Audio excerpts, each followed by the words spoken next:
La gran pregunta que habría que tratar de responder es, bueno, ¿qué va a suceder con la producción de combustibles en los próximos meses, dada la demanda que se estaría recuperando? Y de esa forma uno podría saber lo que va a ocurrir con el precio de los combustibles. Si uno ve acá lo que es la evolución del precio, estamos acercándonos a un nivel de precios que estaría todavía por encima del de preguerra y también por encima de inicio de año. Fíjense que a inicio de año estaba en $57, luego subió a $67, que fue cuando inició la guerra, y ahora está en $76 y llegó a estar por encima de los $120 en algún momento en el mes de abril. Ahora, ¿qué sucede?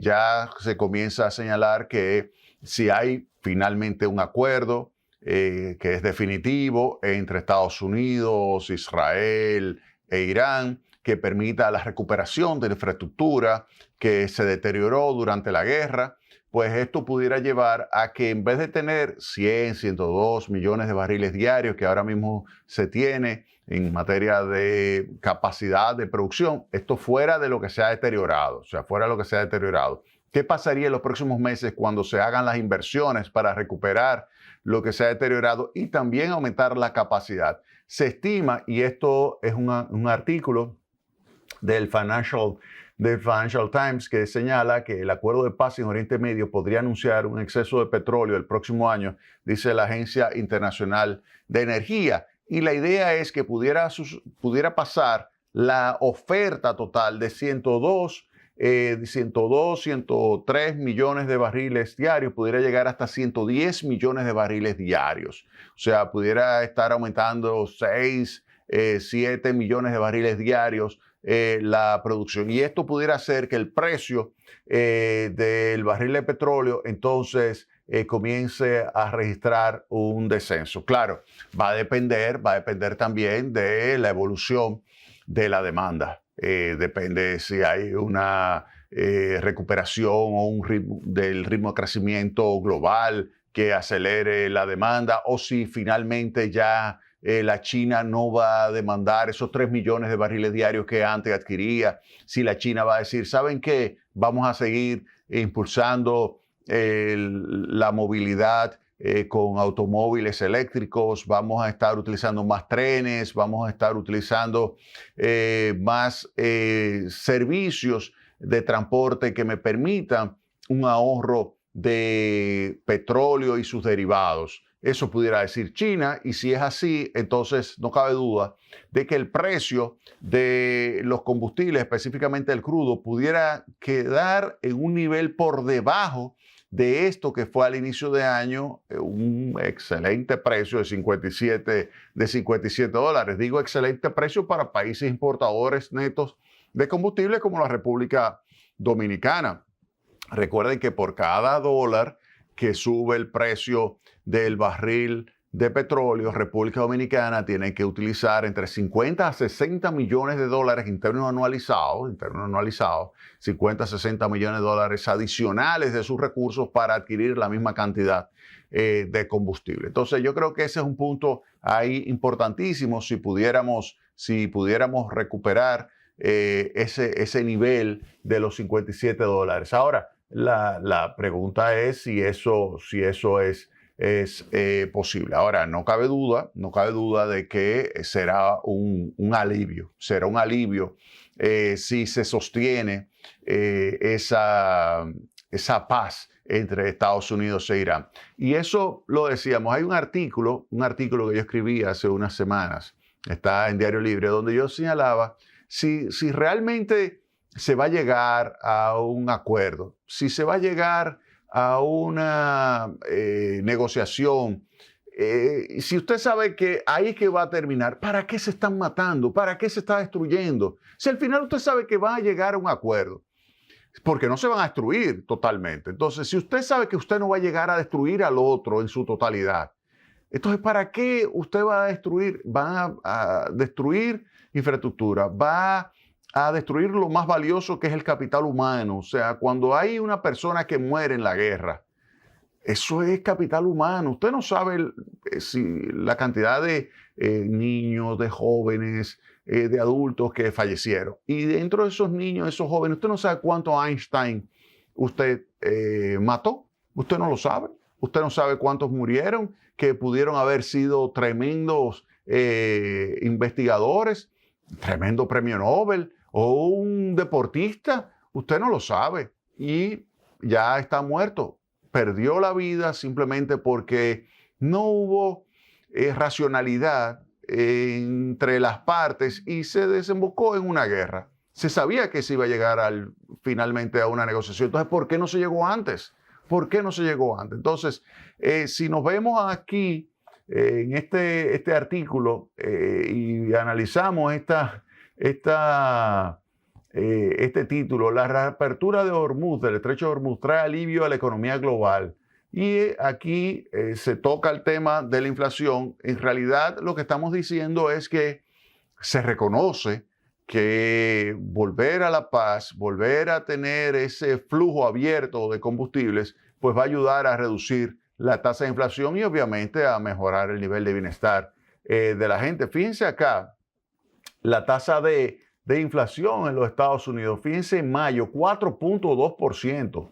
4.2%, en la eurozona 3.2%, pero fíjense dónde era que estaba en enero, la eurozona tenía 1.7% de inflación y Estados Unidos tenía 2.4%, o sea, los bancos centrales de ambos países, tanto de Estados Unidos como de los miembros de la eurozona, fíjense cómo tenían ya preparado, debido a que la inflación era 1.7 y 2.4, estaban preparándose para este año reducir su tasa de interés.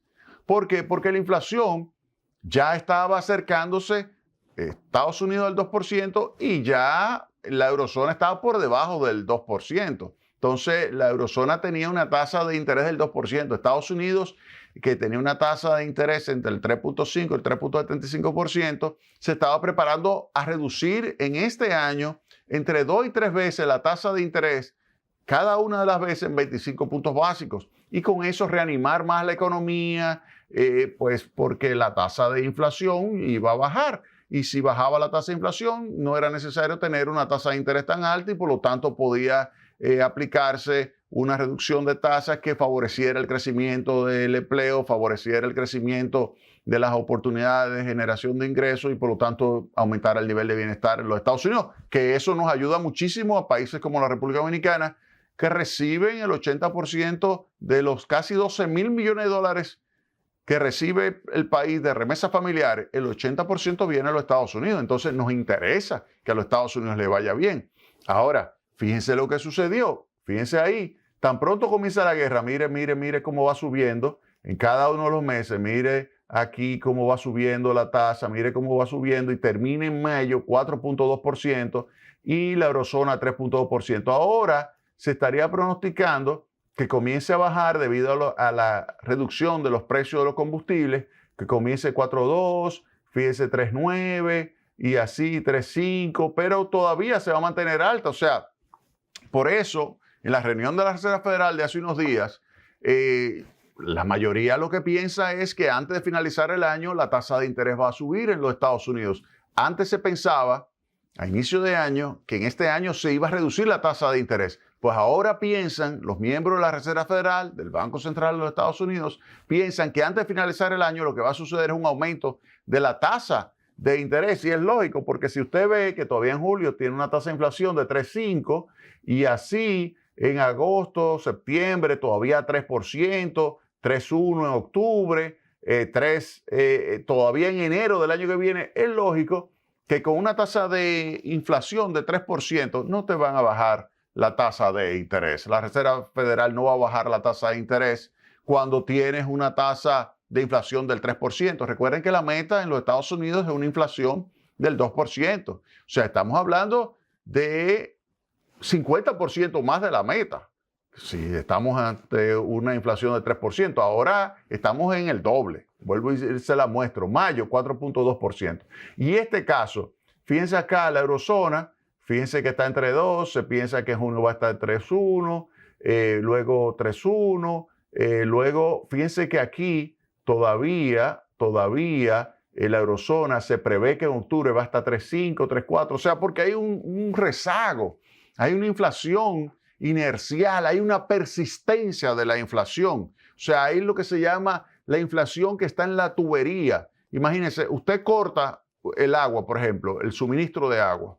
Usted cierra la bomba, pero todavía hay agua en esa tubería. Eso significa que todavía habrá presión de los precios. Y esos precios, ¿por qué fue que subieron tanto? Esos precios, lo explica es básicamente los incrementos de los precios de la energía, que han ido creando un entorno donde no solamente aumentan los precios vinculados a la energía, sino también otros precios. Ahí vimos estos días que Tim Cook de Apple comenzó a señalar que viene un aumento de precios de los productos de Apple, que ellos han estado aguantando hasta ahora, pero ya tienen que aumentar. Es decir, fíjense que hay como una segunda vuelta, una segunda ronda de incrementos de precios. Y eso es lo que se va a manifestar, que aun cuando usted vea un descenso en el precio de los combustibles, por ejemplo, vamos a suponer que los precios de los combustibles lleguen a $67 en los próximos días. A pesar de eso, usted va a tener un empuje de la inflación. ¿Por qué? Porque aquí hay una relación muy estrecha. Fíjense acá.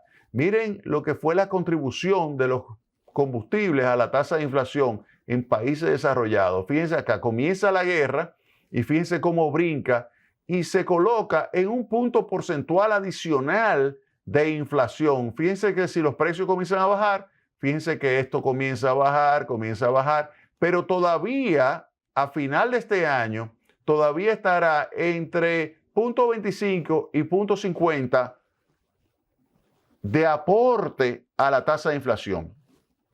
Luego ya en el año que viene va a ser negativo porque los precios se prevé una reducción si hay de verdad un aumento significativo de lo que es la disponibilidad de combustible. Pero mientras tanto, ahí usted tiene una situación bien complicada en materia de los precios de los combustibles, pero no solamente de combustibles. Fíjense que también hay que tomar en cuenta lo de los fertilizantes. Fíjense ahí la evolución del índice de precio global de los fertilizantes, cómo ha ido subiendo. Fíjense aquí en abril cómo ha ido subiendo. Fíjense acá, 39,67, en mayo, en abril, 45,96. Esto con relación a el junio del año pasado. Es decir, en términos interanuales, tenemos acá una variación de casi 40% en el precio de los fertilizantes. Y usted sabe lo que significa un aumento de los precios de los fertilizantes a nivel global.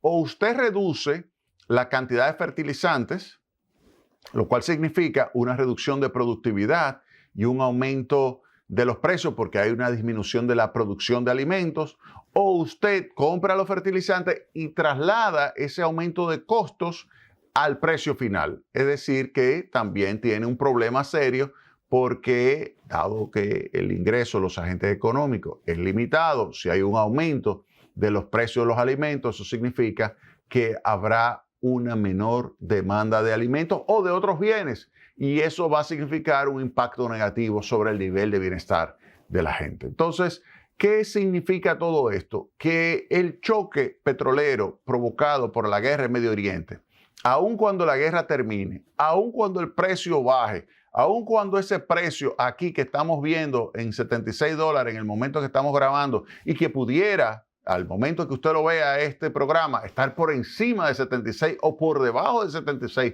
dependiendo de si se mantiene o no se mantiene el acuerdo de paz entre Estados Unidos e Irán. Esto, aun cuando baje el precio, oigan bien, aun cuando siga bajando el precio, los elementos que influyen sobre la estructura de costos y de precios de los bienes finales no necesariamente van a desaparecer de un día para otro. Entonces, ¿qué implicaciones tiene esto? Que vamos a ver que los bancos centrales se van a mantener muy cautelosos y con una posición de halcón, es decir, una posición de que si tienen que subir la tasa de interés, la van a subir. Ya el Banco Central Europeo subió su tasa de interés de 2 a 2,25% y es probable que en la próxima reunión vuelva a subir la tasa de interés en 25 puntos básicos y si no la próxima en la de septiembre en 25 puntos básicos adicionales. El Banco de Japón subió a un 1% su tasa de interés de 0.75 a 1%, subió su tasa de interés. Estados Unidos no subió la tasa de interés, pero dejó claro que antes de finalizar el año la subirá la tasa de interés de referencia, y el Banco de Inglaterra no la subió porque Estados Unidos no la subió, pero se prevé que los próximos meses, para enfrentar la tasa de inflación de segunda ronda, pues el Banco de Inglaterra suba su tasa de interés. Es decir, que estamos ante una gran incertidumbre,